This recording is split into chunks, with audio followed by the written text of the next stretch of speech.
ये E20 का जो मामला है ये बहुत बड़ा इशू है। नॉर्मली हम कहते हैं कि दाल में कुछ काला है, मगर ये दाल ही काली है। Brothers and sisters, this is a matter of sequencing. In any campaign, we have to decide the sequence of affairs. Our problem right now is that there is so much corruption that there's a huge line in what we have to sequence. Don't worry, this issue, we're going to take it up in a massive way, because this is destroying people's cars, destroying people's scooters, destroying people's lives, and literally is stealing directly from them. E20 petrol രാജ്യത്തെ ജനങ്ങളെ കൊള്ളയടിച്ചുകൊണ്ടിരിക്കുക. ഇപ്പം ഇന്നലെ രാജ്യത്തെ വാഹന നിർമ്മാതാക്കളുടെ സംഘടന ഒരു notice പുറത്തിറക്കി. എന്താണ്?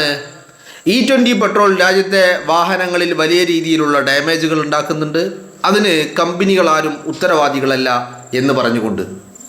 ഈ നോട്ടീസ് ഇറങ്ങുന്നതിന് മുമ്പും ഇത് തന്നെയാണ് കമ്പനികളും ഡീലർമാരും ഷോറൂം ഒക്കെ പറഞ്ഞുകൊണ്ടിരിക്കുന്നത്. എന്താണ്? ഗ്യാരണ്ടിയുള്ള വാറണ്ടിയുള്ള വാഹനങ്ങൾ പോലും വലിയ മേജർ പ്രശ്നങ്ങൾ നേരിട്ട് ഷോറൂമുകളിൽ അല്ലെങ്കിൽ ഡീലർമാരുടെ അടുത്ത് ചെന്ന് കഴിഞ്ഞാൽ അവർ ഇത് E20 പെട്രോൾ ഉപയോഗിച്ചതിൻ്റെ ഫലമായിട്ടാണെങ്കിൽ അതിന് വാറണ്ടി പോലും നൽകാൻ തയ്യാറാകുന്നില്ല. മനസ്സിലായില്ലേ?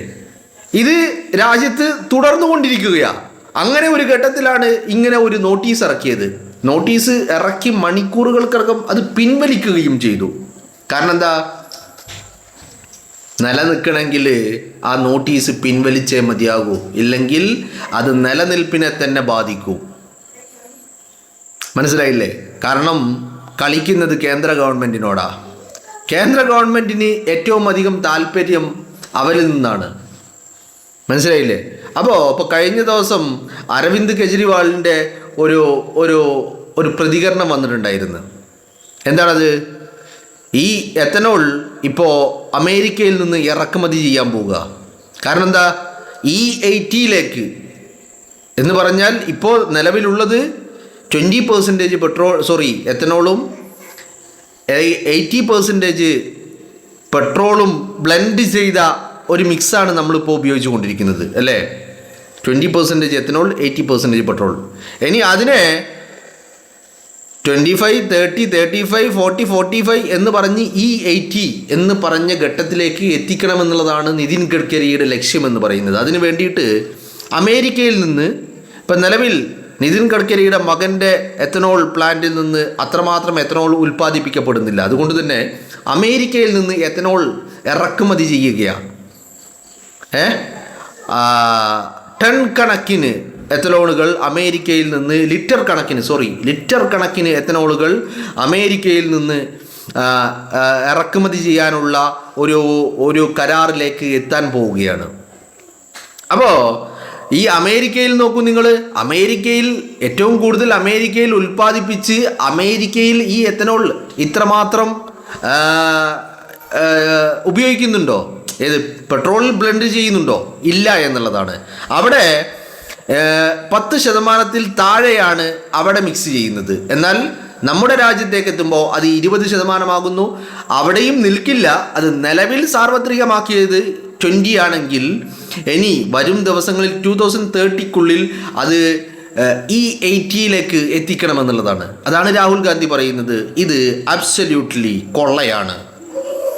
കൊള്ളയാണെന്ന് പറഞ്ഞാൽ രാജ്യത്തെ ജനങ്ങളെയും ജനങ്ങളുടെ സമ്പത്തിനെയും അവരുടെ വാഹനങ്ങളെയും കൊള്ളയടിക്കുകയാണ് അക്ഷരാർത്ഥത്തിൽ, അല്ലേ? നിങ്ങളൊന്ന് ആലോചിച്ച് നോക്ക്. ഇവിടെ ഈ എത്തനോളിൻ്റെ കാര്യത്തിൽ എത്തനോൾ ബ്ലെൻഡ് ചെയ്ത പെട്രോൾ രാജ്യത്ത് അവൈലബിൾ ആവാതിരിക്കാം. പക്ഷെ അവിടെ ജനങ്ങൾക്ക് ചൂസ് ചെയ്യാനുള്ള ഒരു ഓപ്ഷൻ കൂടി വേണമല്ലോ. ഇപ്പോൾ ഇന്ത്യയിൽ നിന്ന് ഭൂട്ടാൻ, ഇപ്പോൾ കഴിഞ്ഞ ദിവസം പുറത്തു വന്ന ഒരു റിപ്പോർട്ടുണ്ട്.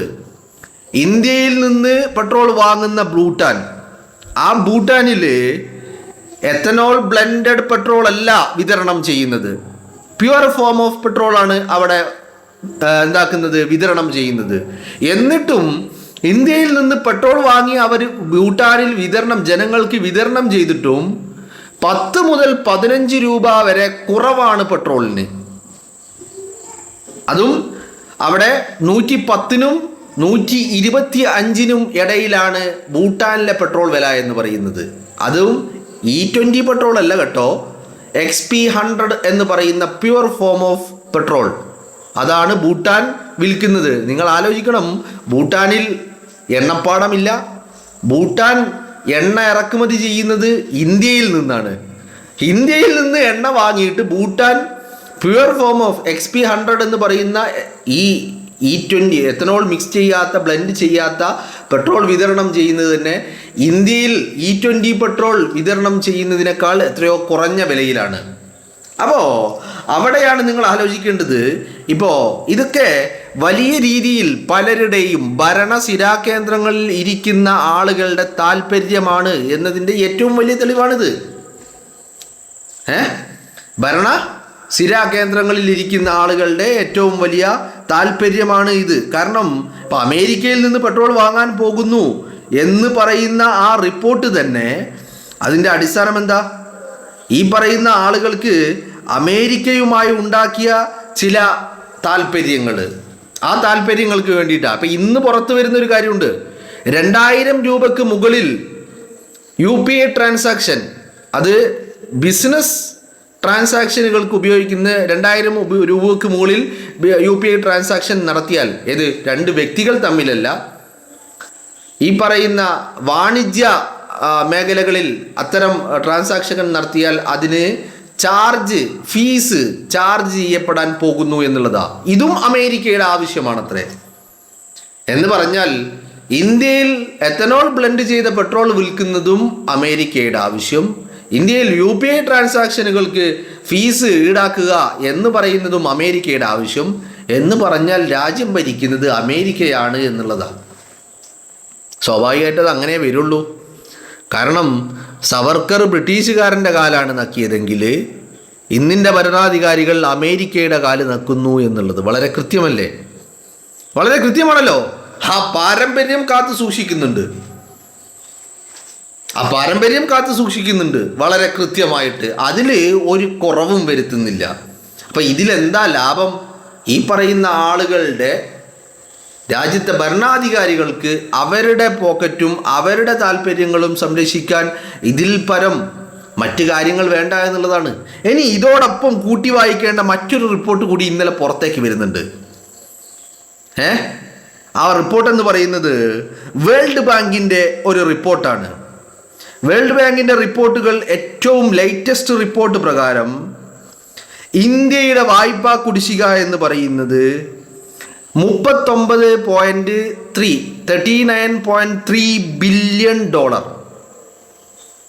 39.3 ബില്യൺ ഡോളർ ആണ് ഇന്ത്യയുടെ വായ്പാ കുടിശ്ശിക. എവിടെ നിന്ന്? വേൾഡ് ബാങ്കിൽ നിന്നുള്ള ഇന്ത്യയുടെ വായ്പാ കുടിശ്ശിക എന്ന് പറയുന്നത്. എന്നാൽ ഈ വായ്പാ കുടിശ്ശിക എന്ന് പറയുന്നത് നമ്മുടെ അയൽ രാജ്യങ്ങളായിട്ടുള്ള മറ്റുള്ള രാജ്യങ്ങളുമായിട്ട് എത്രയോ മുകളിലാണ് എന്നുള്ളതാണ്. അതിൽ ഇന്തോനേഷ്യ, ഇന്ത്യയേക്കാൾ കുറവാണ്. അവരുടെ വായ്പാ കുടിശ്ശിക വേൾഡ് ബാങ്കുമായിട്ട് 22.2 ബില്യൺ ഡോളറാണ്.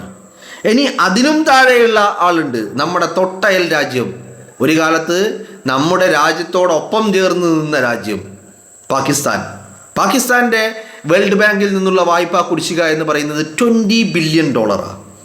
എന്നാൽ ഇന്ത്യയുടേത് 39.3 ബില്യൺ ഡോളറാണ്.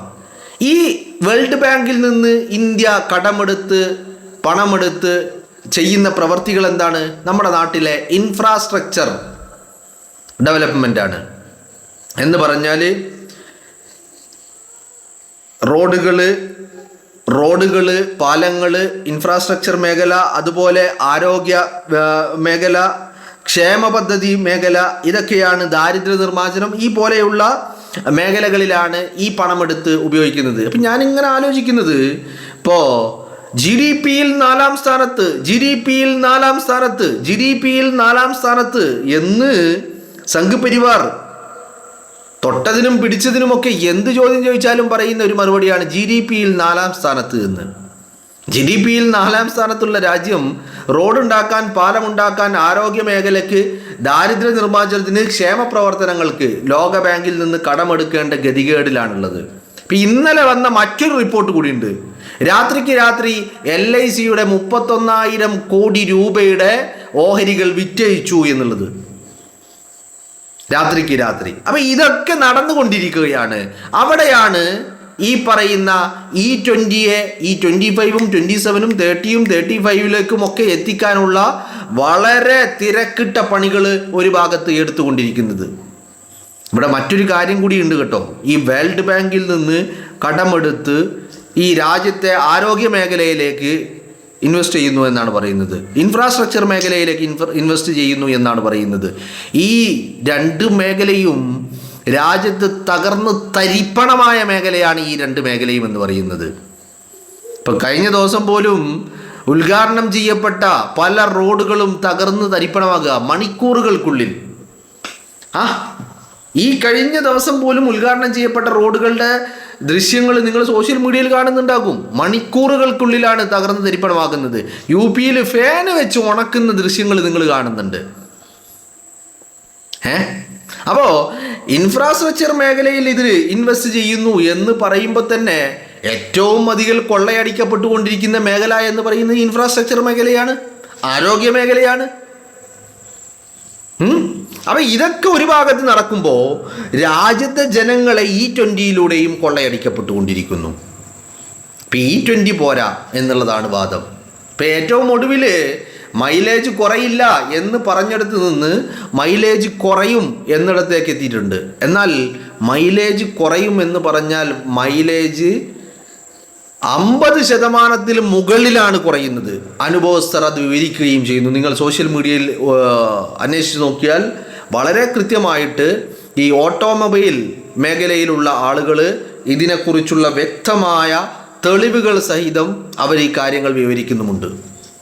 അപ്പം മൈലേജ് കുറയുന്നത് ചില്ലറയൊന്നല്ല കുറയുന്നത്. ഇപ്പം എല്ലാ അർത്ഥത്തിലും ഇത് മൈലേജ് കുറയുന്നു എന്നുള്ള ഒരു പ്രശ്നം, മറുഭാഗത്ത് വാഹനങ്ങൾക്ക് മേജർ കേടുപാടുകൾ സംഭവിക്കുകയും ചെയ്യുന്നു. അപ്പോൾ ഈ രണ്ട് വിഷയങ്ങളും ജനങ്ങളെ കൊള്ളയടിക്കുന്നു. ഇപ്പുറത്ത് അമേരിക്കയുടെ കാല് നക്കുന്നു, അപ്പുറത്ത് വേൾഡ് ബാങ്കിൽ നിന്ന് കടമെടുത്ത് റോഡുണ്ടാക്കുക എന്ന പേരിൽ അതും കൊള്ളയടിക്കുന്നു എന്ന് പറഞ്ഞാൽ രാജ്യത്ത് ഭരണം തന്നെ ഇല്ലാത്ത ഒരു സിറ്റുവേഷൻ. ഇപ്പം ഏറ്റവും ഡിജിറ്റൽ ഇന്ത്യ എന്ന് പറഞ്ഞുകൊണ്ട് അവതരിപ്പിച്ചതാണല്ലോ ഈ UPI ട്രാൻസാക്ഷൻ എന്ന് പറയുന്നത്. അപ്പം അതിനും ഫീസ് ഈടാക്കാൻ പോകുന്നു എന്ന് പറയുമ്പോൾ നിങ്ങളൊന്ന് ആലോചിച്ച് നോക്കണം എങ്ങോട്ടാണ് കാര്യങ്ങൾ കൊണ്ടു ചെന്നെത്തിക്കുന്നത് എന്ന്. അപ്പോൾ ഈടാക്കട്ടെ ഫീസ് അല്ലേ, നമ്മൾ UPI ഇടപാട് അങ്ങോട്ട് നിർത്തണം. ഇപ്പോഴല്ലേ UPI വന്ന്, നമുക്ക് വേണ്ട, പണം പോക്കറ്റിൽ വെക്കണം, എല്ലാവരും അതുപയോഗിക്കണം. Simple as it is. എങ്ങോട്ട് കൊണ്ടു ചെന്നെത്തിക്കും എന്ന് നമുക്ക് നോക്കാലോ.